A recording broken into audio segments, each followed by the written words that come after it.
I'm back at Tune Cycles and there's reason. I'm here to get a wax treatment. It's a new procedure that Hayden and Co are doing at Tune Cycles. It's meant to save watts, it's meant to make your bike a bit more efficient, it's meant to do this and it's meant to do that, and I'm going to learn about it, and that's basically all I'm going to say about it. I'm here to listen, to observe, to film, and we'll take it from there. Hayden's going to explain what it's all about, what the process involves, what the cost is, and what the benefits are.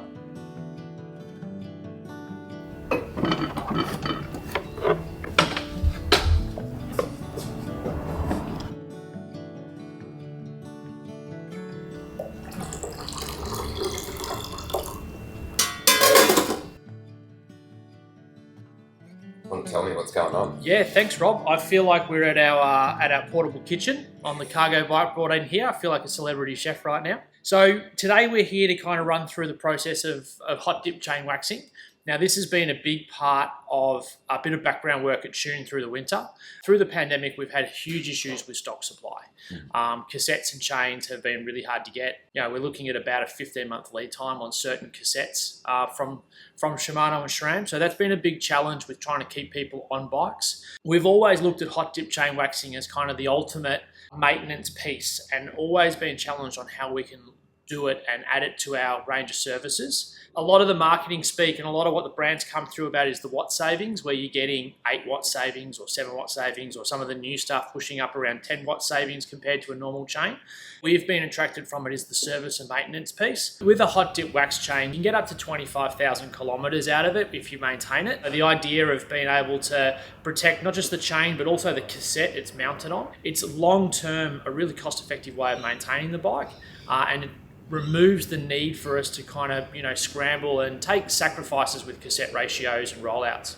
The cleaning and prepping of a wax chain is the hard part. Getting it ready to accept wax it's really critical that we make it as clean as possible. We've built our methods on Silka's secret chain blend cleaning process. That's 3 key solvents. We've changed it a little bit to use the ceramic speed cleaner.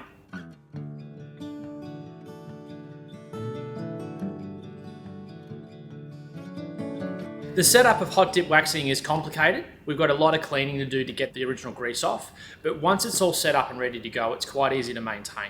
So we'll go through the steps today, but ultimately, from a rider's perspective, it's best to buy a pre-clean chain, and then at the finish, we'll show you how easy it is to maintain it. The cost for this process at Tune is about $40 on top of the standard cost of a chain.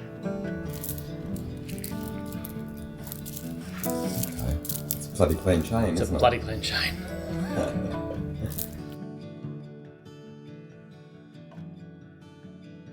One of the other benefits of a wax chain is that this is actually, this should be one of the quietest drivetrains that Rob's ever ridden.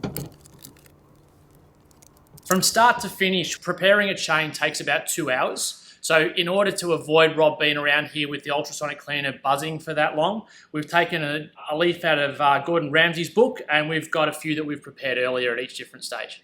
There's 4 chains we've got here, each at different stages of the process. This is a Duros chain after step 1. So step 1 is 15 minutes in a mineral turpentine bath at 65 degrees Celsius.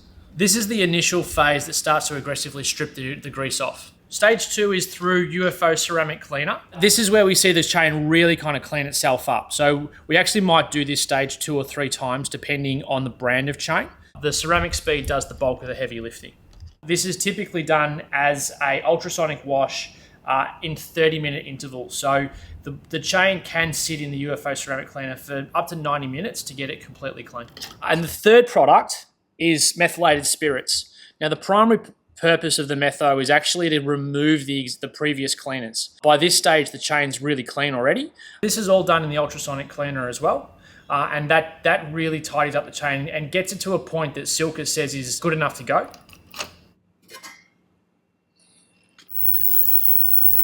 The ultrasonic cleaner's got 2 purposes to it. It's a heated system, so we're sitting at about 65 degrees Celsius, ideally. These Vivas bounce around a little bit, so we've put it down just to make sure that we don't kind of top it up over 70 and hit the boiling point of the chemicals. You've actually got a vibration system, which this is going to be hideous on camera.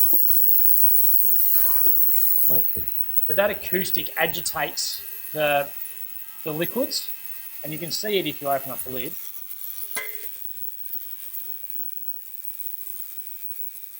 This is the timer here counting down so that we keep on track of what's happening. Cleaning a used chain is something we discourage. If it's going to last you the next 25,000 Ks, best just to start with a brand new fresh chain and build on something fresh. And fourth and final stage, now this is over and above for most directions. We actually leave the chain to soak overnight in rotor cleaner. So it's a really clean alcohol, absolutely get the last of the cleaners off, leaves us with a really good finish at the end.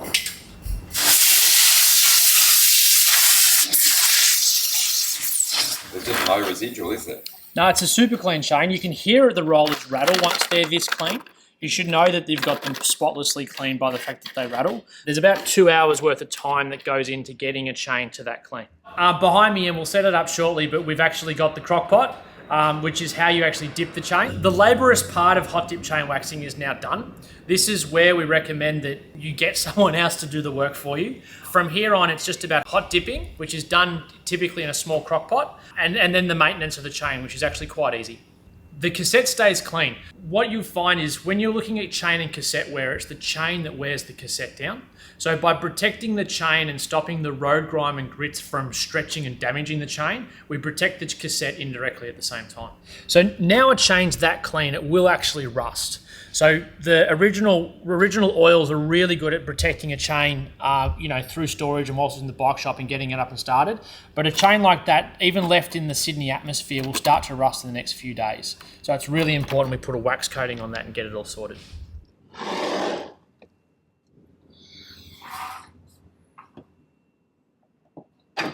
This is Silka's Secret Chain Blend Wax. So it actually comes to you in a pellet format. But once it's all got heat through it, it all turns to liquid. Our wax right here today is, we've started at 6 o'clock this morning, so our wax here is just still coming up to temperature. We're not quite ready for dipping. We get the chain in there and we spend a bit of time agitating and to make sure we get the liquid into the rollers. You'll see that once we put it in, you'll see it'll bubble. Yeah. And once the bubbles are dissipated, you'll find that we've got it all well impregnated.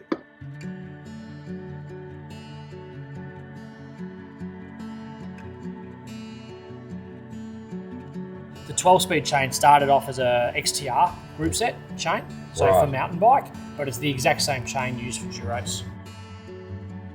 Now we're ready to dip our chain. So this is the chain that we cleaned up earlier. We hang it off a spoke and just simply drop it in there. And what you'll see is as we agitate it, we're going to get a few bubbles pop out.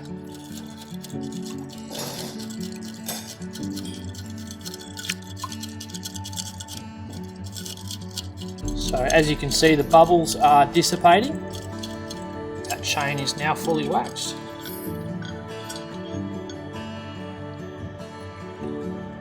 So it'll take a couple of minutes, but this will dry soon. And once it's all set, we're largely ready to apply to Rob's bike.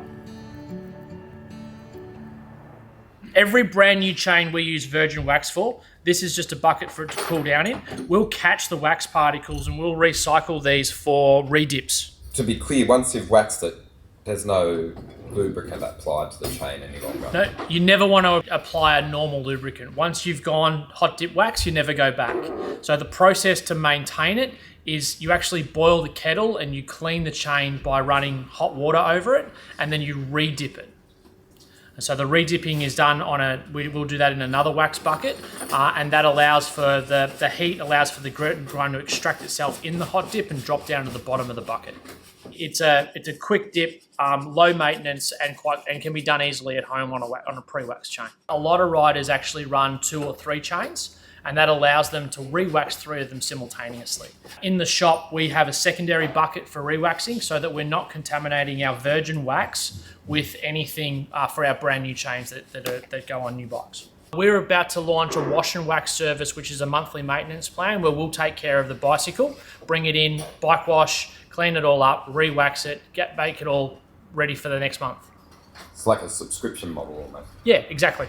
This chain's now cooled down so I can touch it, and you can see that the wax is just starting to solidify. So that's all ready to go.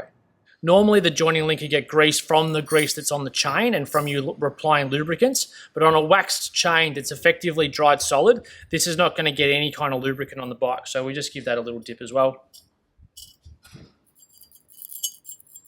Where we see this being the biggest gain is that you should never replace a cassette.